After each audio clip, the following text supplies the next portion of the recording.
The Son of Thunder 7 made a comment on a recent video about feeling as if the Congress and the leadership of the United States, something to the effect of the Congress and the leadership of the United States are comprised of sociopaths, maniacs bent on the destruction of American society. Maybe bringing forth the depopulation that we hear about from time to time. He asked, though, he or she, I guess if it's son, it'd be daughter of Thunder if it were a girl. So he asked what my views were if I agreed that Congress and those in leadership is just made up of a bunch of sociopaths. I do not. I think Congress and most every person that's in authority pretty much puts their pants on one leg at a time, the same as everybody else. Now, do they have different motivations? Most definitely.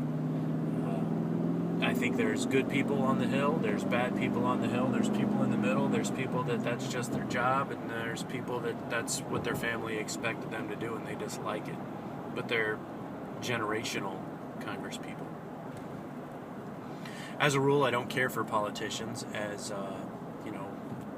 why do you feel the need to have a job where you're in charge of someone else? I mean, that doesn't, those jobs do happen to people, but to seek out a position where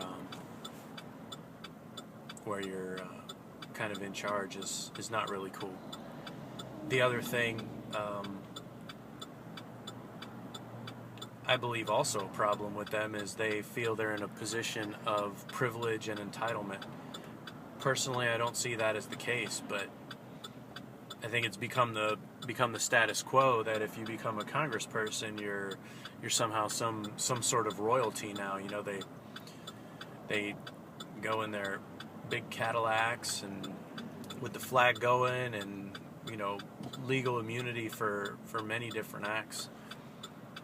Some Congress people very much abuse it, and there's good Congress people too. Like even after the bulk of Congress, I've read, even after the bulk of Congress votes for a pay raise, some Congress people, it is within their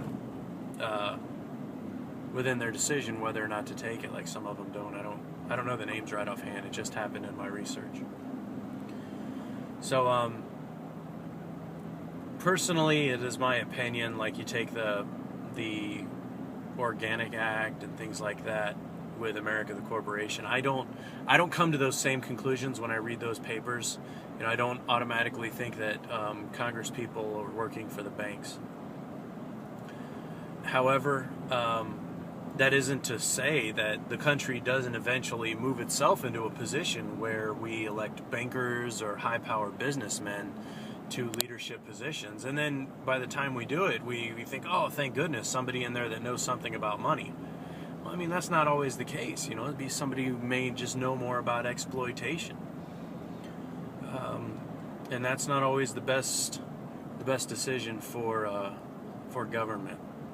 And that's just the way I see it, and it's an opinion that's constantly changing and constantly forming.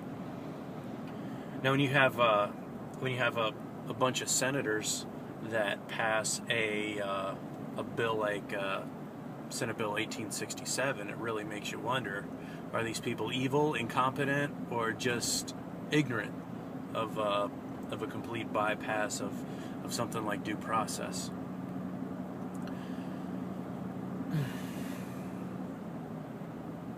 Speaking of that Senate Bill 1867, interesting that the executive branch supports it after that whole big old I'm going to be shutting down Guantanamo Bay crap that the president talked about during his campaign. Yeah, such is life. I hope and pray that our representatives in the House take the time to read that 632-page behemoth, and if there's anything in there that doesn't jive, that they vote against it. But, there you go. That's what I think of politicians at the time of this recording.